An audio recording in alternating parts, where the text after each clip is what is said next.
Welcome, everyone, to another edition of Stand Alone, where we go from being ordinary to extraordinary. And what we're really talking about is leadership, leadership in our lives, first for ourselves.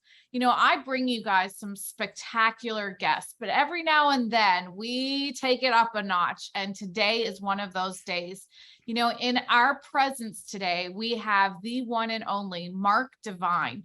You know, Mark, you were a Navy SEAL commander in the military for over 20 years. So thank you for your service and all that you've done. Appreciate It didn't that. start off that way, though. You know, now you're a podcaster, you're an author of some best-selling books, some of the best books that I've read on mindset and mental toughness.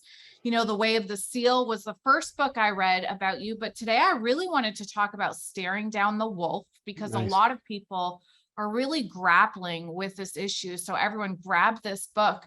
But, you know, what I really wanted to touch on first, Mark, was your journey, because you have a CPA background, you know, you have a business background, then you went to the military, then you got back into business and had some hard lessons.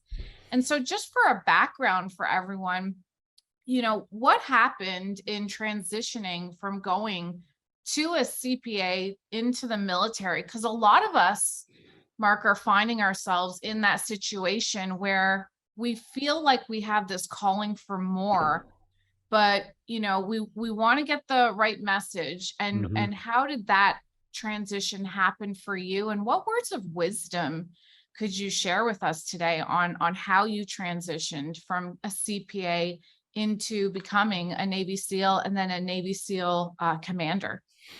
It's such a great place to start. I mean, we could spend hours talking about this, Sabrina. I mean, it was a fascinating process, and in retrospect, it provided the foundation for much of the work that I do today. But I didn't know that in my 20s. So I grew up in a small town in upstate New York, a pretty average situation. You know, my parents fought a lot. My dad was kind of angry and, you know, pretty aggro and abusive and a lot of alcohol. And, you know, that's not an uncommon story, but the you know what it did for me was a couple things. One is it really shut me down emotionally, and I had trouble with relationships. I couldn't communicate very well, but it also made me hyper aware and hypersensitive. And in order to get away from, you know, what I felt as kind of an uncomfortable environment under the roof, I would spend a lot of time in nature, and then that led me to like endurance sports. So I was a competitive swimmer and became a triathlete, and also I rode crew. Fortunately, I had a pretty solid intellect, so I was accepted to Colgate University, where I got my undergrad in economics, and I swam crew there. Anyways, fast forward, graduating from Colgate, and I didn't really know what I wanted to do, like a lot of kids graduating from college or even high school. So you kind of follow the drumbeat of what everyone else is doing or what culture or your family say is what you should be doing. And for me, that was to get a good business job because, you know, Divines were a business family, get groomed, and then maybe come back to the family business, which had been around for over 100 years. So that's what I did. I started applying for jobs. I was a long shot because I was a pretty solid B student at Colgate. You know, I just didn't have the confidence to know how to study. I mean, I didn't realize how smart I was at the time, largely because of the just the family environment and some of the you know, childhood trauma and the shame and stuff that goes with that. And I never really approached any emotional development or therapy at that age, and it wasn't very common back in the 80s. Not like today. We didn't have podcasts and people like you kind of promoting that, you know, to young professionals. So I was fortunate enough to get hired by Coopers and Lybrand, and that's now PricewaterhouseCoopers. So it's an accounting consulting firm, and they were part of this program that a bunch of other firms were participating in, where they wanted to hire liberal arts graduates who had no accounting experience. Like, there was no accounting program at Colgate. I was an econ major. So they hired people like me, and they were going to send us to NYU Business School, Stern School of Business, to get a master's in accounting. And most of us got that, but then finished up with an MBA in finance, which is what I did. And so here I was working for Coopers and going to school at night, getting my MBA. And I'll try to make this a little bit shorter, but there's something extraordinary happened that changed the trajectory of my life, and that's what you're getting at. And it wasn't just because I suddenly woke up and said, this isn't the right thing for me. So what happened is, because I was athletic in high school and in college, and when I got to New York, I said, there was part of me that just said, this is really part of who I am.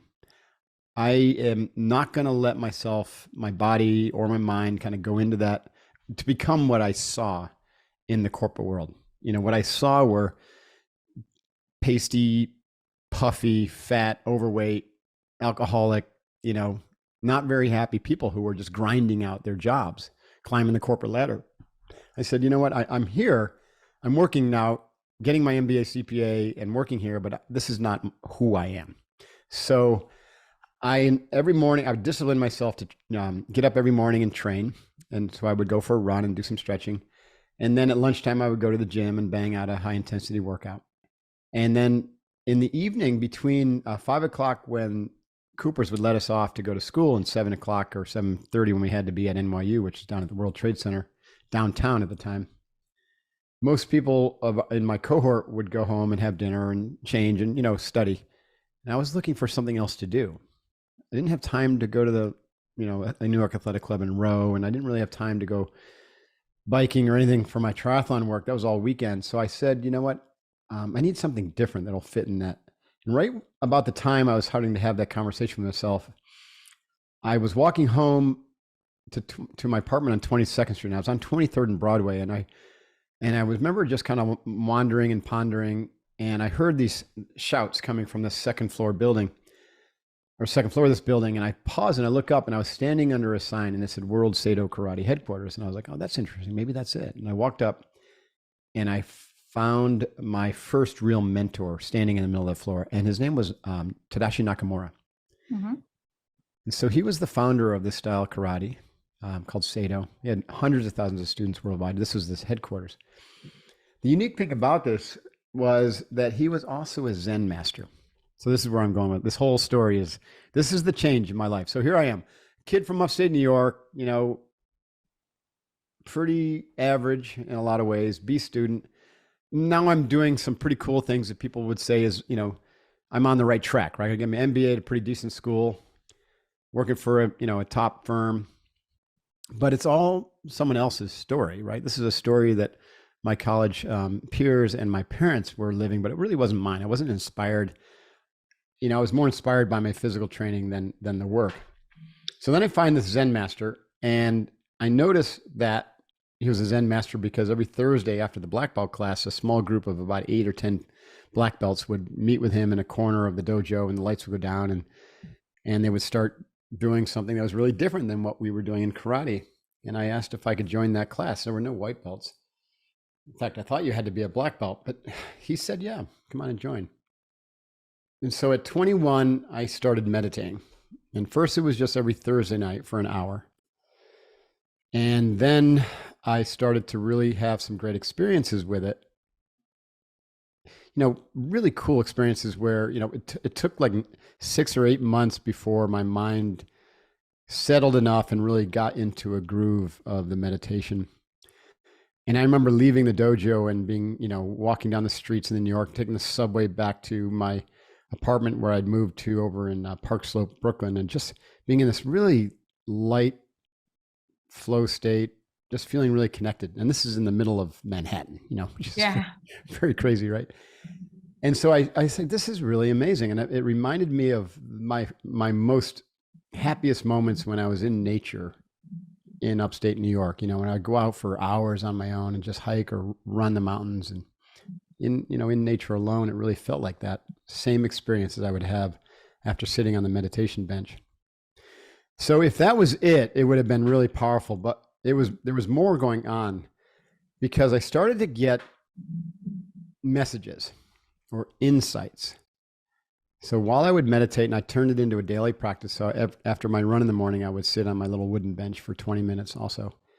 And I started to get these just imagery that would pop up, or these sensations that would come to me, and I would write them down. And this began my journaling practice. And before I even know what journaling was, I just write these things down.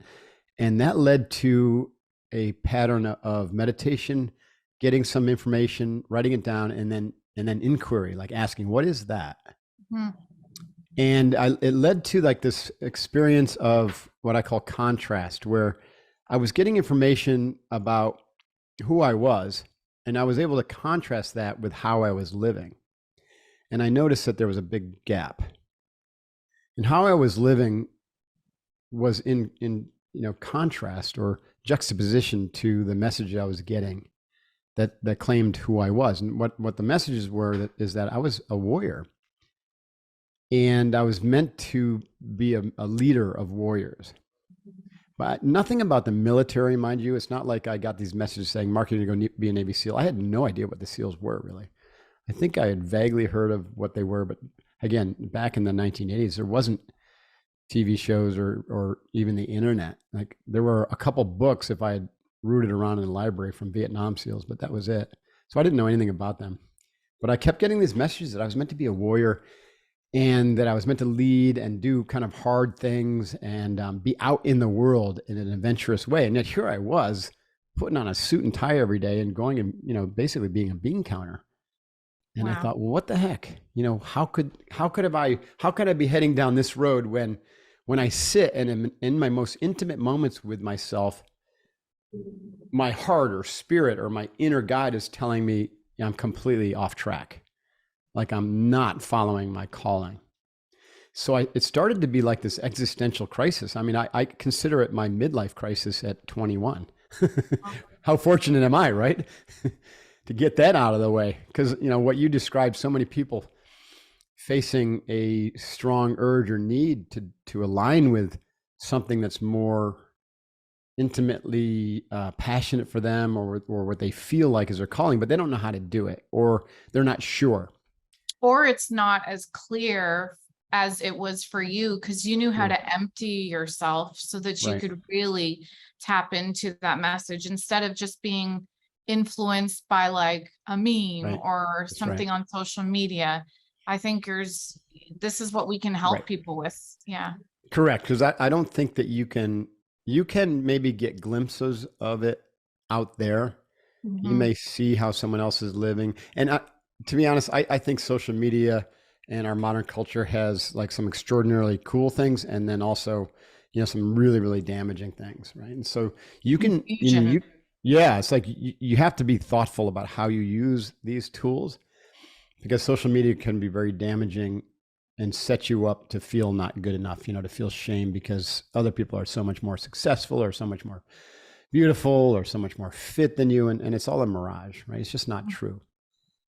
But you can get glimpses of like there's a lot more information now about Navy SEALs than I ever had. And so you can see that and say yes or no.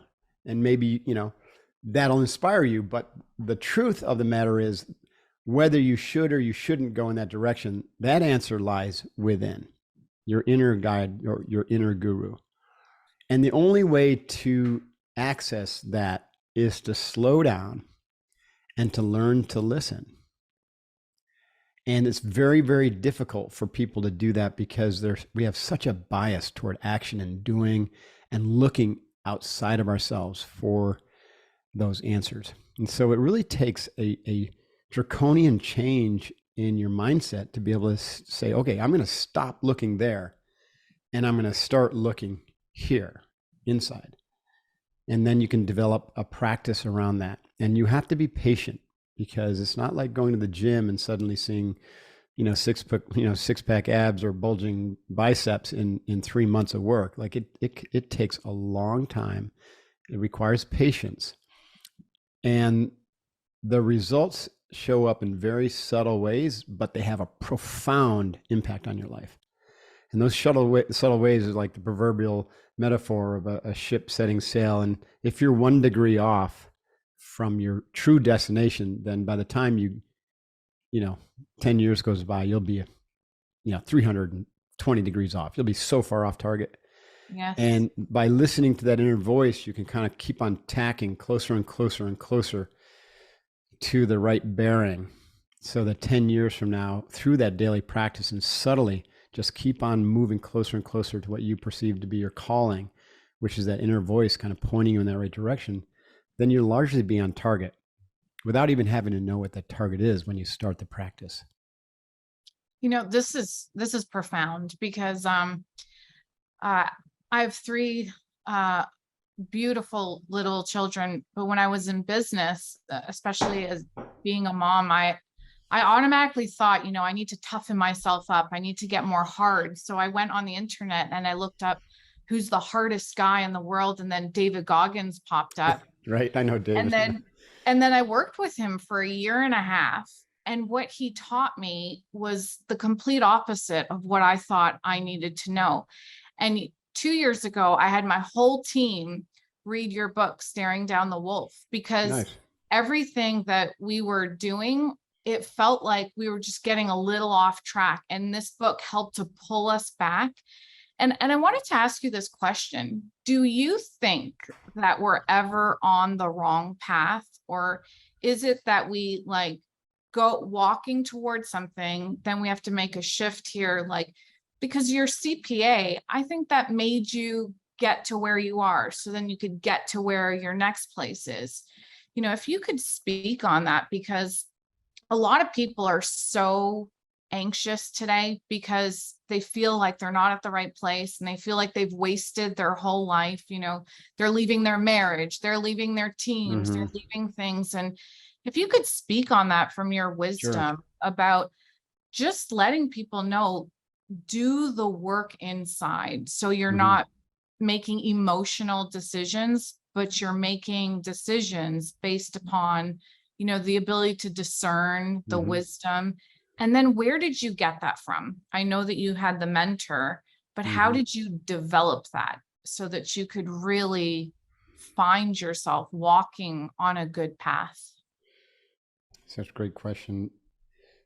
You're only on the wrong path if you fail to take action when you recognize you're on the wrong path. Love it. So what I mean by that is you can make the claim that me being a CPA working on, Wall Street was instrumental for me to find Nakamura, my mentor, right? When the student's ready, the mentor appears. And then to take up the practice of meditation, which provide a contrast to my constant doing, which then exposed to me that I was living a story that was basically fed to me by my parents and by my, my culture. And then I took action.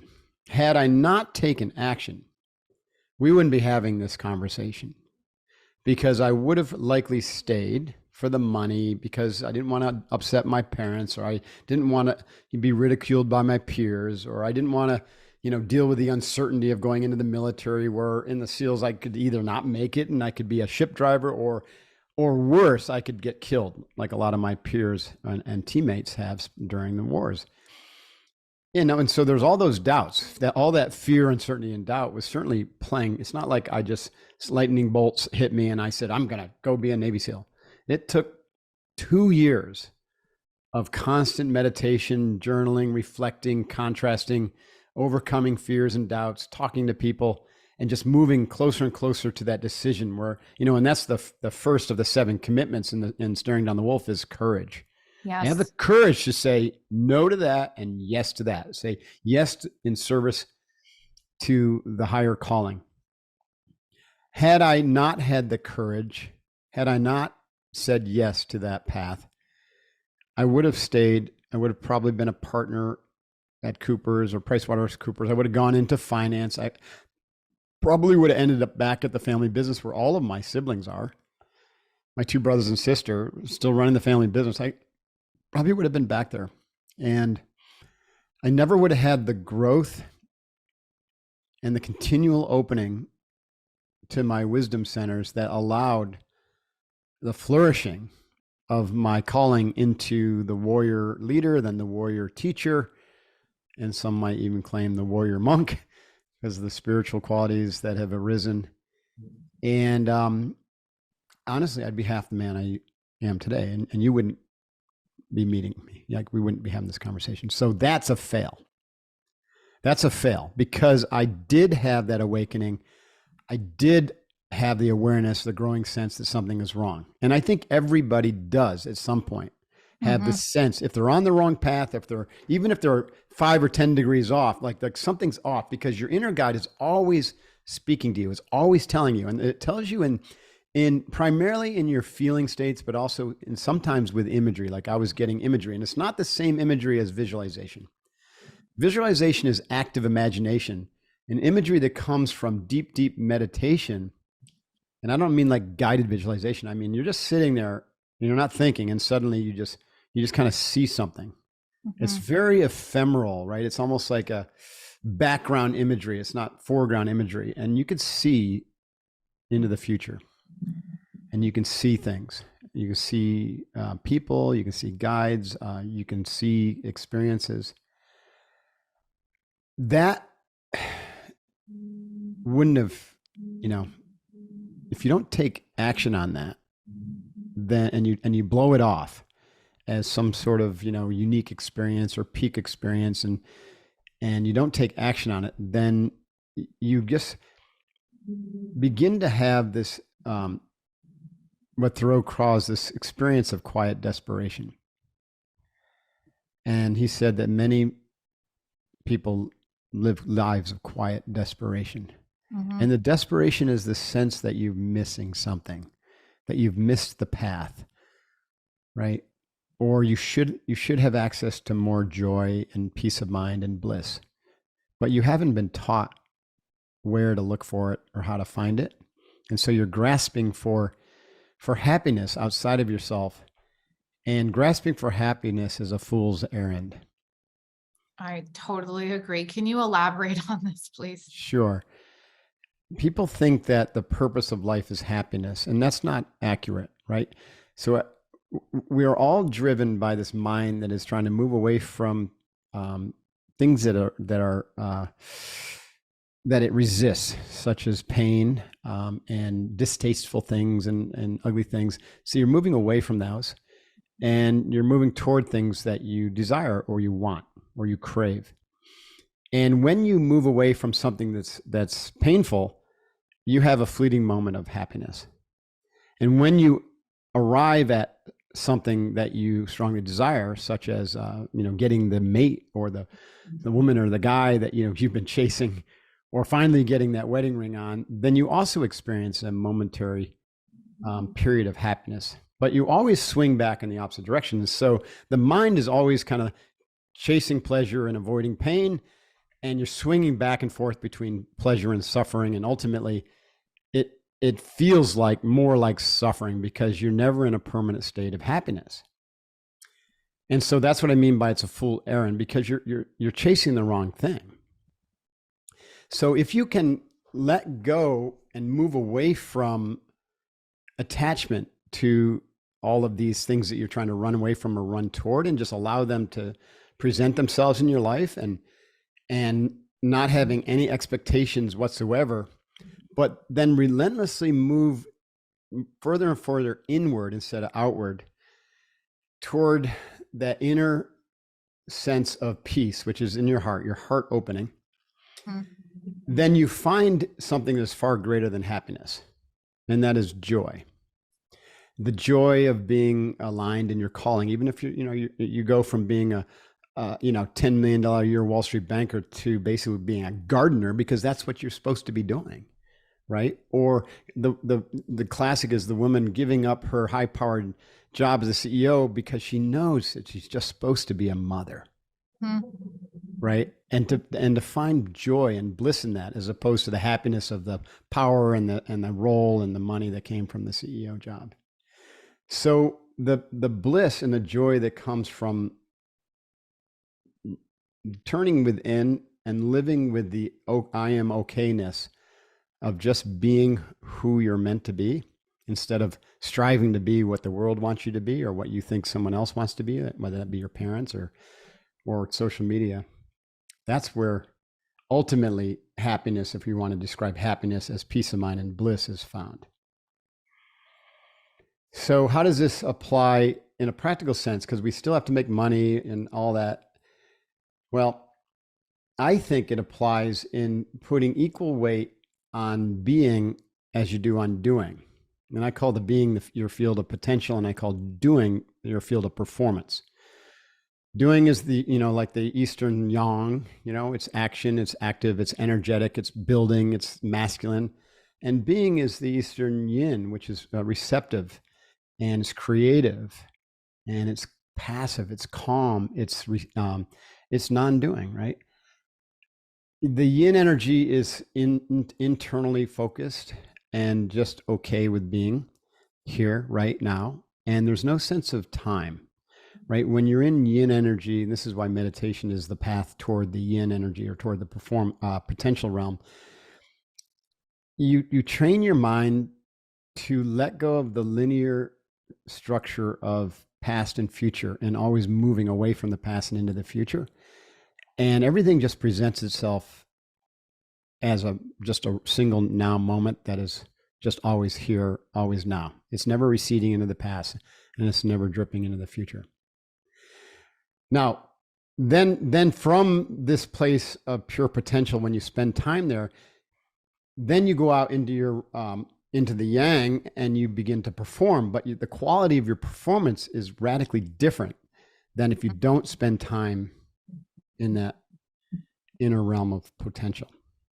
It's like every time you go in, another way to say this, every time you go inward, you bring a gem and a qualitative difference to your attentiveness, to your ability to empathize and have compassion for other human beings and other beings in the environment, to your ability to listen, it begins to chip away at your need to be right and your need to judge yourself against others or judge others against yourself. So every time you go into the performance realm, you come out and you're a different person. Or potential realm. Every time you go into the potential realm, you come out and you're a different person in the performance realm. And so you turn this into a daily practice where you're not meditating just for better health or so that you can, be more mindful at work. Like you're meditating literally to cultivate the qualities of your highest capacity as a human being, which are experienced as love, bliss, joy, forgiveness, right? Attentiveness, care, world-centric care and concern. And then you bring this out into how you build your companies and how you lead your teams. And this becomes a daily practice. And you don't have to, so let's say that 80% of your, 90% of your time is spent in the yang doing, 10% is enough for the yin field of potential. But it has to be done. Otherwise, you're cutting yourself off from your vast potential as a human being, and then you're stuck with whatever's left in the realm of performance. And that ends up running dry over a number of years as your energy starts to bleed out. And this is why, people have all this energy in their 20s, and then in their 30s, they start to doubt and they start to feel fatigued. And then in their 40s, they're like flat out burned out. Yeah. Because they haven't learned to recharge and to draw from the endless source of energy that's in their field of potential. Yeah. So, I'm listening to this and I'm saying, show me how, tell me how. Sure. Because this is the key. And when people understand, and I love what you said, like when you do this 10%, then what you do in the 90 is so much more. That's right. And then other people will look and say, like, what is it? What's your secret? What is it that you're doing? And it really is that 10%. So how do we go inside so that we can, then tap into the greatest version of ourselves, perform better, be a greater leader? You said something amazing in your book where you said you have to evolve your character to be worthy of leading other leaders. And I think this is it's a great calling. I feel like that's a calling for myself. But how do I tap into the inside so that I can perform at a higher level? First, recognize that it's not easy. Yes. If it was easy, everyone would do it. And we had a saying in the SEALs that we never said it would be easy. We just said it'd be worth it. Mhm. And this is what we mean when about developing discipline. Discipline means to be a disciple to something bigger than your petty little needs right now, which might be to go grab the ice cream, right? And so discipline says, you know what, I'm in service to my higher self. My higher self right now says, I haven't quite earned that ice cream cone, so I'm not going to go for it, right? And you'll be okay with that. So it does take discipline, and usually when you start something new, you have to overcome resistance until that new experience delivers the fruit, right? Like you have to plant the seeds and you have to water them and you have to do the work every day until the soil. And then suddenly, like 6-9 months later, you're like, oh my gosh, look at this. This beautiful fruit has just shown up. And this is what I was waiting for. And once you have the experience of the fruit, you never go back. Like that's that inner peace, that inner sense of joy, that imagery that says that I'm off track and now I know where to go. And there's different fruits that show up, during the course of a long meditation practice. And it really it depends upon what you need, and depends upon the time, and it also depends upon the nature of your work, like how much earnestness that you put into it. Now, so that's kind of like the first thing, is to recognize that it's not easy. It's going to require discipline, but heck, for most people listening, you've disciplined yourself enough to be a successful professional. So why not discipline yourself to figure out how to tap your full potential in your life? So why wouldn't you do that? Mm-hmm. You have to make this practice, the practice of the yin, the being, the potential development, as important to you as eating and sleeping, and for my team, exercising, right? It's non-negotiable. Okay, so having said that, my experience starting with training Navy SEALs and the type of professionals that I train at SEALFIT is that most people are hyper aroused and overly distracted. And so when they sit down to try to, quote, meditate, their minds are just bouncing all over the place. The Buddhists call this the monkey mind, ping pong mind, right? And so they really aren't able to slow their brain or their mind down enough to get to the even tilling the soil. So they're never able to plant the seeds, and they quit. So what I developed was a practice which could first calm their body and their brain down so that their mind could slow down and they could then concentrate. So it's a two-step process. And you might recall from The Way of the SEAL, I talked about the hand and glove nature of arousal control and concentration training. So arousal control, we use controlled breathing. I call it box breathing, where you breathe through your nostrils, using your diaphragm and your belly, getting all the air in a 5-count pattern: 5 count in, 5 count hold, 5 count out, 5 count hold. And that pattern, my experience has been, is really powerful for arousal control, because you're doing 3 breaths per minute, which then trains your automatic breathing pattern, your automatic nervous system, to radically slow down from most people breathing 17 to 20 times per minute, shallow, open mouth breaths, very, very agitating to the nervous system. So you're constantly triggering your sympathetic nervous system. And the sympathetic nervous system, because of that breathing pattern, because of the constant stimulation of social media and your iPhones and the world, the pace of the world, what it does is it traps your nervous system into automatically on sympathetic all the time. It literally gets atrophied in an on position. And so everyone ends up being in this hyper aroused, totally distracted state. So they can't calm down. And this is very, very damaging over the long term for your body, because you got too much cortisol in your system. So you're not sleeping well. And so you overcompensate with, over exercise or too much coffee, too much caffeine, all these things to stimulate yourself to stay alert during the day. And then, it just gets worse and worse and worse, and you're out of balance until something breaks down. You get burned out. So with box breathing, that's the first thing I have my SEAL trainees do, is just box breathe for 20 minutes in the morning and 20 minutes at night. Some of them, have trouble staying on it that long. And so we have an app, and so just set it for 20 minutes and just do it. Don't worry at first about your mind, where your thoughts are. What happens naturally, though, is because of this pattern, and sometimes even they're so distracted to lose the pattern, but if you use the app, then you can bring yourself back to it because it's got a sound and it's got an image of a box on the app that fills in, as it goes through the 4 stages. You're What able to is bring the yourself app called? back. It's called Unbeatable Mind Box Breathing. That's our app. And it's very powerful. It's simple, so simple.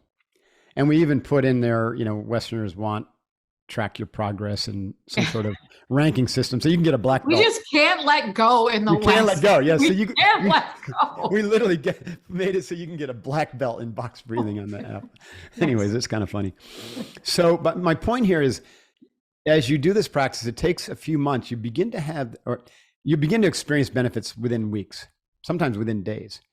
And within a few months, you've downregulated your nervous system. You've switched back on the pathway, the neuropeptide pathway for the parasympathetic nervous system to be back online.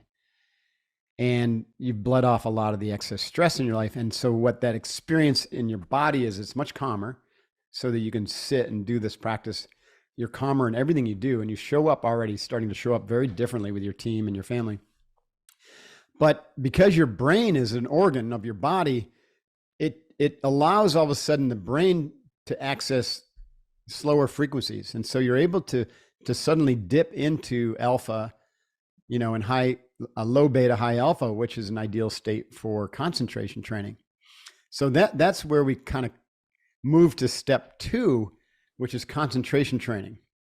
And I believe that most Americans, not all, need to do concentration training before they try to do any deeper meditation that you might consider metacognitive, like mindfulness, which is monitoring your thoughts and emotions, or even beyond into non-dual awareness, which is just witnessing, beyond thought, which are the 4 stages that we teach. So concentration, then, what way we have it, we have individuals that literally concentrate on that box pattern by either visualizing it or saying a mantra, like inhale 1, 2, 3, 4, 5, hold. And your mantra could be day by day in every way, I'm stronger and better. Hoo-yah, hey, that's one I teach. And hoo-yah is a Navy SEAL term for you're awesome, we're awesome, we got this. So you can have a mantra or use imagery, and imagery is powerful. Both are powerful because you're planting or you're using this kind of like mental hook to keep your mind hooked and attentive to the breath pattern. So it's your mind then is less likely to just be wandering around because you're actively thinking, on this one thought, but you're not thinking about everything. You're thinking out this one thought. So that develops mental power. It's like taking a mind that is diffused and the energy is going all over the place, like a floodlight, and it's bringing all the energy into a concentrated point, like a laser beam, just focused on that one thing. Concentration was actually how I learned meditation, through Zen. The Zen practice, beginning Zen practice, is a concentration practice, and it's very powerful, develops a very sharp mind, which is one of the reasons I succeeded at such a high level in SEAL training. Number 1 graduate out of 185, with only 19 of us graduated, and I was number 1. I think it's because of my Zen training. Anyway, so these 2 are like, it could be a year before you do anything else to really learn how to do this effectively. And the fruits of just arousal control and concentration training, as I've described, are enormous, because what it does is it's like clearing out all the weeds. Back to the garden metaphor, it's clearing all the weeds, and it's allowing you to focus in, and then you can begin to till the garden of your mind so that you can plant the seeds. The seeds come from getting to a place where your mind is at this very ready, receptive yin place. It's calm, you're not distracted, and then you plant seeds through imagery, through intentions, and through new beliefs into that fertile soil, and it's transformative. And this is how you, yeah. As you're saying this, I'm seeing like what we are trained to do in the West is just get straight to the affirmation, That's instead right. of doing step 1 and step 2 that you just clearly went over. Right. I wanted to ask you about your thoughts on ambiguity, because as you talk about this, I'm always thinking we live in a dual world, and what what are your thoughts on ambiguity and it actually creating a sense of unity instead of getting frustrated for a lot of people because they see things as so ambiguous, all or nothing. How, how do we get to the place of unity? And Hmm. if you're understanding my question, like, I am. is it one of the same? Yeah, that's a great question. And I think that this is where kind of like the new age movement has really, confused people, because unity is not something that you can strive for. This is going to be good. I can feel it right Yeah, now. you can't like practice your way to unity. What you're doing when you practice is to remove the obstacles to the unity that exists as your natural state. And the closer and closer to that ephemeral experience of all things being one that you get, then the more allowing you are for the multidimensionality of perspectives. And so instead of looking at things right and wrong, you begin to look at their energetic value.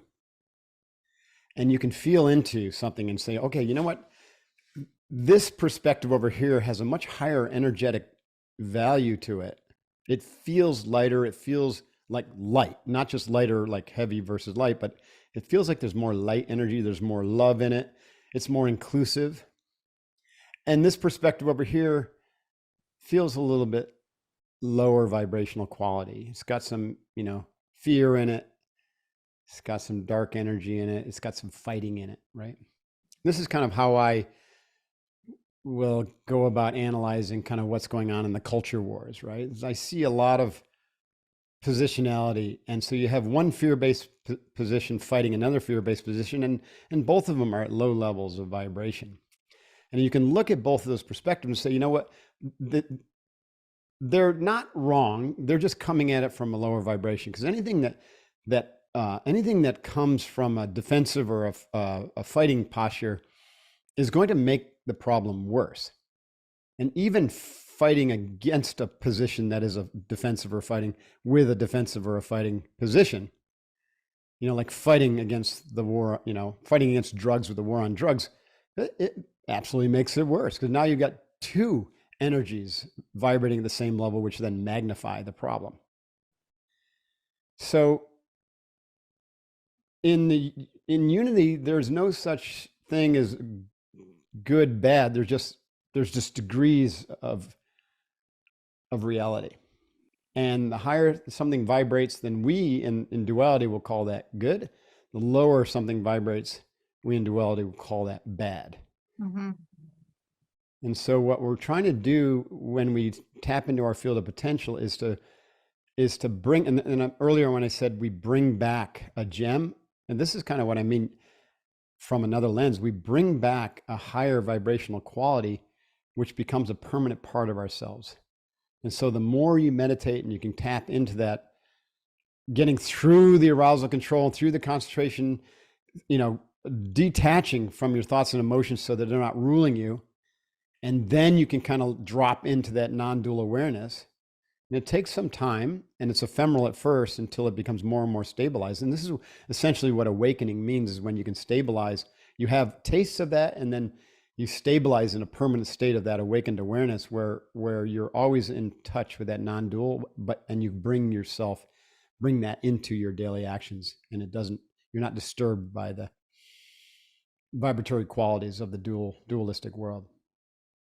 So every time you go in and you bring back a little higher vibration, then that becomes a permanent aspect of your being, and allows you to see things from a higher level perspective, which allows you to bring more love and less fighting, less violent, less judgment into the world, until ultimately you're vibrating at an extremely high level, and you never drop below universal love or bliss, joy, and that's the enlightenment experience. I believe that experience is accessible to all of us in this lifetime if we're earnest enough with our seeking, I guess is probably the right word. Isn't that like that is the ultimate goal, and then just doing the work to stay there, to not drop back down, I think is incredible.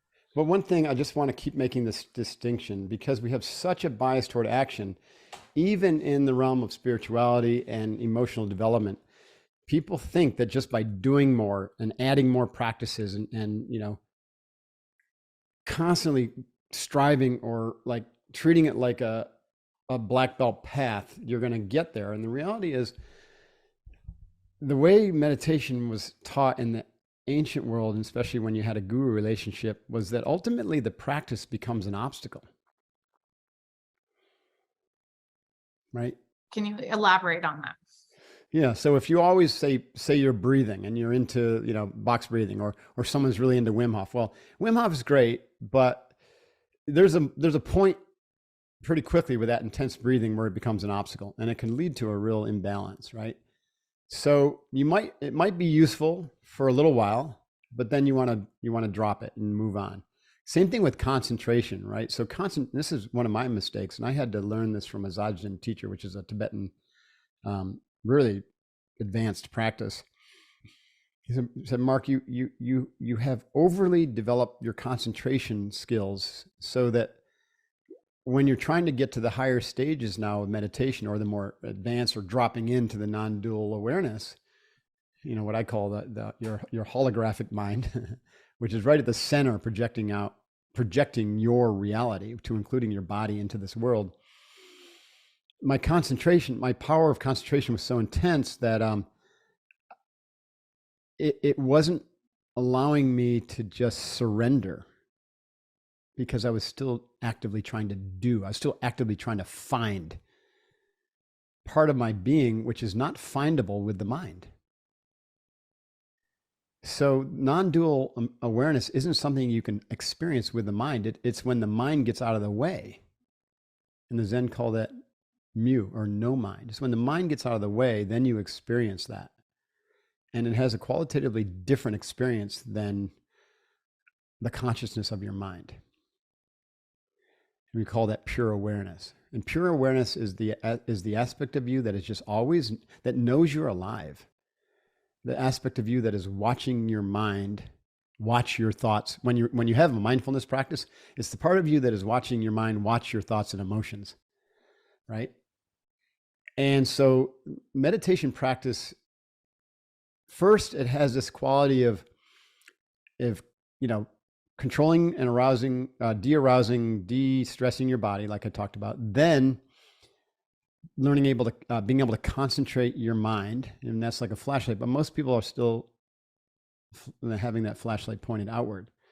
So then we do what the Tibetan call turning the light around, and you point that flashlight inward. But then you've got to basically just shut the flashlight off, because you can't find. The flashlight is still looking with the mind. You ultimately can't find pure awareness with the mind. You have to find the doorway that goes beyond. And we call that the witness. The witness is your doorway where mind and consciousness kind of meet, or mind and awareness meet, and then you drop out of mind. Dropping out of mind doesn't mean that your mind isn't thinking. It just means that the experience, if we could call it experiences, is identification with the totality of all that is, the ground of all being, or source energy. It's extremely profound, but so simple, and it's right here, right now, and everybody has access to it. And yet, the more, where I was going with this, the more you strive, the more you grasp, the more you think it's out there, the further you get from it. And so a lot of it is just surrendering to it. And you might find it just gardening, or just, that's why the Zen koans were so powerful, because, they would ask these crazy questions that really didn't have an answer, and you try to solve it with your intellect, until one day it suddenly makes sense, and you're like, oh yeah, you can't solve those with your mind. It's almost what you said. You refer to this in your book, and I heard you say this before, that great leadership is your ability to train your team, and then to walk away and let them do it. That's right. Instead of just going at it all the time. But could you explain the role of trust to be able to do that? Because when you're building teams, this is a struggle for a lot of leaders. And then I also wanted for you to touch on how do you know when to walk away from a bad team member? Mhm. You know, do you at your level, because you train in your business SEALFIT, you train people to become Navy SEALs, like, is there a person that you come into encounter with that you're like, I'm not going to be able to help you? Or do you believe, no, I can get to you, I can help you? What are your thoughts on that? Okay, so the first question about trust and leadership, the Yes. the problem with leadership is again that it has a massive bias toward doing and toward fixing and toward solving the, being the person who solves the team's problem, being the person who removes the obstacle, being the person who has the strategy, being the person who comes up with the vision. And the problem is that, at least in today's world, it used to sort of work when things were slower because we had a much more of a fantasy around cause and effect, right? That things had a cause and there was an effect, or each cause had an effect, because it seemed to be that way. Hmm. Although the more advanced you get in your work, the more you realize that that's a fantasy, right? There's an infinite number of causes for everything that happens. But because things are slowed down and stretched out in time, then you can point to one maybe thing as a cause. So we then try to work with those causes and effects as leaders. But today, we call the world, it's speeding up. It appears to be speeding up because of technological development and the pace of change. And so things have become VUCA, or volatile, uncertain, complex, and ambiguous, and cause and effect has fallen apart. And so there's no one individual leader who can solve anyone's problems. And the power, we have a saying in our team or our business that the team is the new leader. And this is why I wrote the 7 commitments, or the Staring Down the Will 7 commitments that forge elite teams. And the second commitment is trust. So it takes a lot of courage for a leader who's, the appointed leader or the chosen leader to admit that oftentimes they're the limiting factor in their team's growth and genius. And so they've got to get themselves out of the way. And I don't mean removing themselves as a leader. I mean removing the things that are shutting the team down. So that means, like, stop having to have all the answers. Stop being the one that is quietly, subconsciously judging people, good or bad, right? Or this type of person or that type of person, right? Recognizing the diversity, yet embracing the unity or the sameness in all of us. It takes a lot of work for leaders to do that, because a lot of these things are hidden from them. That's why the therapeutic profession calls it shadow, from Carl Jung. And so I like to think of it as like unleadership. Staring down the wolf means staring down the fear wolf. The fear wolf is in your head, and it's the fear wolf that wants to be right. It's the fear wolf that is judging and projecting and transferring and, trying to be right all the time. So you stare down the fear wolf and you feed courage wolf, and that's the first step. That's the first of the 7 commitments. Courage comes from your heart. Even the word courage means heart. And so I think courage means we're in the age of courage, or it means heart action. And heart action looks a lot like acceptance, surrender, forgiveness, right? Being open to other people's flaws, including your own. And recognizing that, if I can get myself out of the way and support my teammates, then they're going to be so much more engaged. They're going to have, what the scientists will call, the doctors will call, the PhD doctors will call psychological safety, which is also emotional safety. And they're going to work together in the spirit of harmony and cohesiveness to come up with solutions and creativity that I could never do myself as a leader.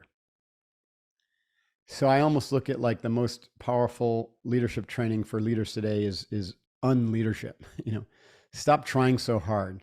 And we call it vertical development instead of horizontal development. Horizontal development is going after leadership training that gives you new skills, new distinctions, more knowledge, and packing it in.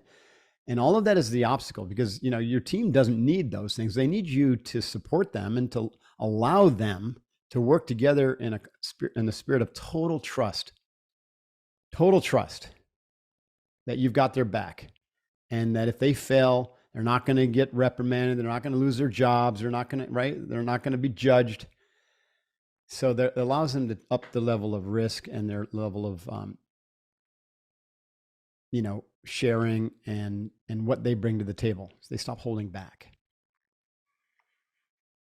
And you see their productivity, their performance, their level of engagement just go through the roof.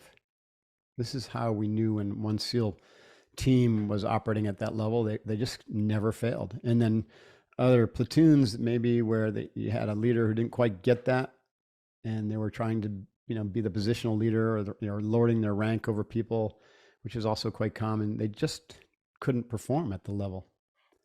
Fortunately, the former is more the norm in the SEALs, because we operate at such a high level risk, and we have such great training that it really gets the ego out of the way early in a career, at least for the war fighters.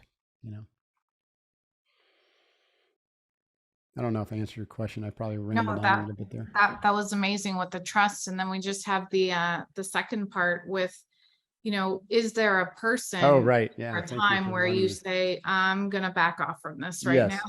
Yes. And for me, it comes back to that word earnest. So I want everyone on my team to be committed to growth. So part of the staring down the wolf is to have the alignment and the conversation that, hey, we're a growth team. We are committed to growth. None of us is perfect. And when we fail, we own our failures. And when we're not showing up whole, or we're shutting someone else down, we own it. And then we go to town to figure out why. We take action to overcome that obstacle, to stare down our own fear wolf and to overcome that obstacle. And so as long as everyone's doing that, they don't have to be perfect. They don't have to be the one with the best solutions. But what I found is eventually everyone comes up with something that is like, you just know that the team couldn't do without, right? If you just allow them enough time for their genius to unfold or to flourish. But they're all working in the spirit of, we're in this together. None of us are perfect. We're all here to grow. So we're a growth culture, and we're going to do the best we can. And that also means that when we screw up, we own it, and we work to not make it a second time thing. Sometimes you have an individual who claims that, but isn't earnest in it. And what it means is they're super highly defended. And they can pretend. So you find this in narcissists predominantly. They can pretend, or some borderline personalities. They're great pretenders, and they even convince themselves of their awesomeness. Wow. But the way they show up, especially, in times of stress, is different, right?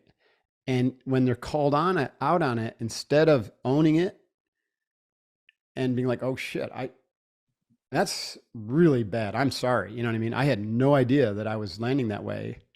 Instead, they get defensive and they put it back on the other person, or put it back on the team, or put it back on something else.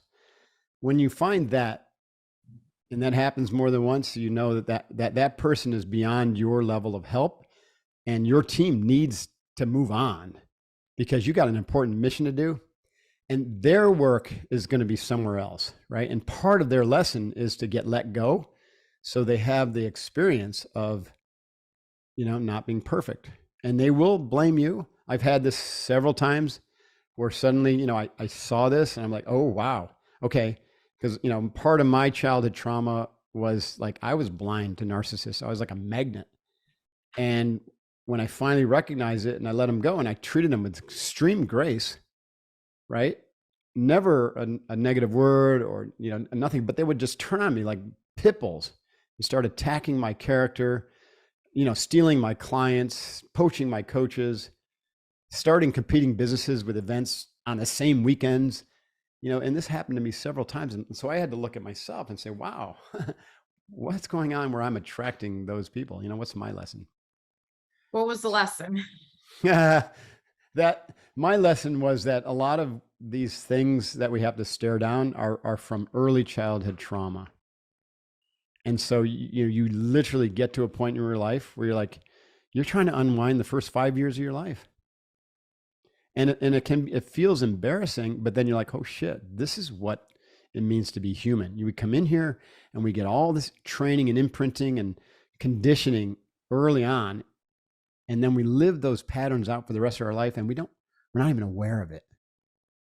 I have a saying now that if you're not training your mind, someone else is training it for you. In fact, it has been trained your entire life, because when you come out as a baby, you're still already trained because you have the genetics and you have the in utero conditioning. So now what you got basically is you're staring at a world where your parents are everything, and if they're fighting, and all everything that comes out of their mouth is just shaping your mind like a piece of clay until you're an adult.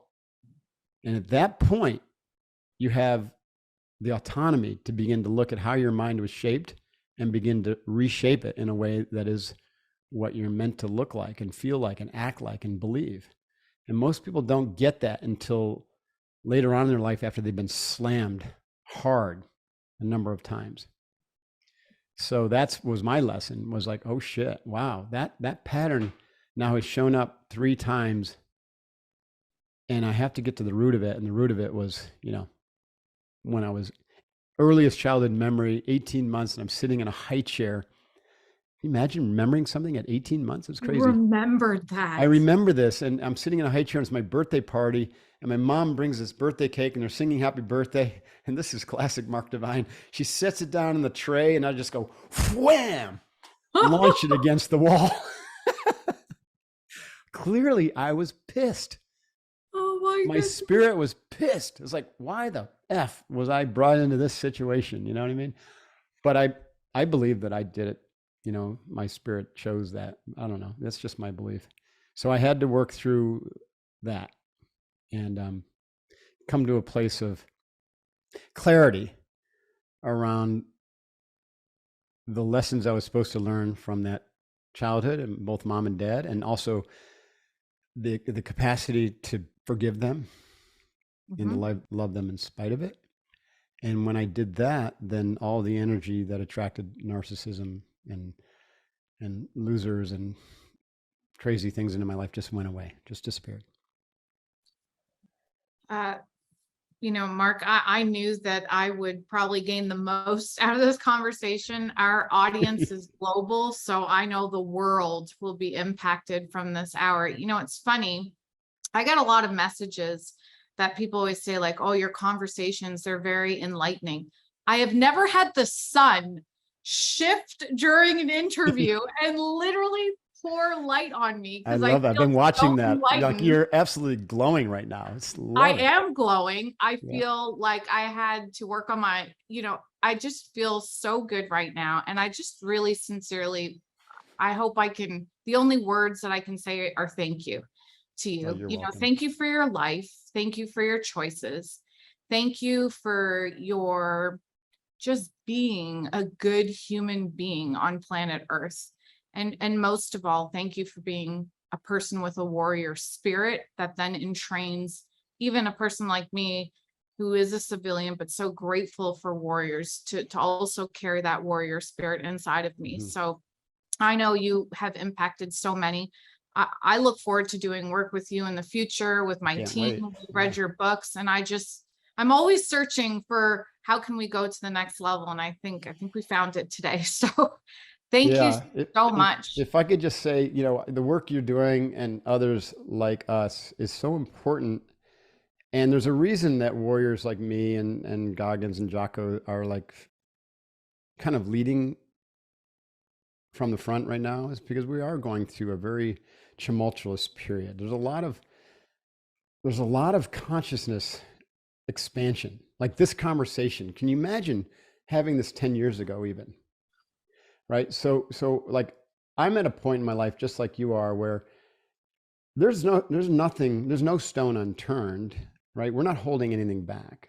We're bringing everything we can to the table to help people grow, to help become more positive, and to create a global conversation and consciousness level of inclusiveness, connection, compassion, and love that also appreciates the diversity and uniqueness of us all. Because we love the diversity, but it doesn't make us better or worse, right? It just means that we just have different perspectives, right? So imagine that we're all points of love that just see from the very perspective that you are in this world, like your life is a perspective of God. So come together and recognize that and begin to bring, through this practice of going within and bringing that goodness forth into the world. Stay there. Don't let yourself get pulled into negativity by anybody in your sphere of influence or by social media or by the news. And when we can get a fraction of humanity vibrating at that level of pure love and joy and happiness and a positive vision for the future, then everything will suddenly change. Because that sunlight that just hit you will be like wash across the world. And darkness, see, you can't exist with sunlight. Darkness can't exist with sunlight. It just like goes away. Yeah. And so all the violence that we see in the world, all the fear mongering, threats of nuclear war, the way to fight that is not with more threats of nuclear war or more violence, is to fight it with love. But it can't be one individual. Every time, this is what I believe, every time an individual has gotten close to this truth in the past, and I'm thinking like a Gandhi or a John Lennon, then they kill him. So this has to be an army of people who are sharing the light and sharing the truth. So thanks for being And that's when we can make social media do good, because we can connect more than we ever can, and we can connect for good. That's right. Connect for substance, not that's right. Superficiality. Connect to uplift instead of hold down. Yes. 100%. So thanks for doing your work. Appreciate you. Well, it's my honor. So thank you so much. And we'll see you guys at our next standalone. Thank you.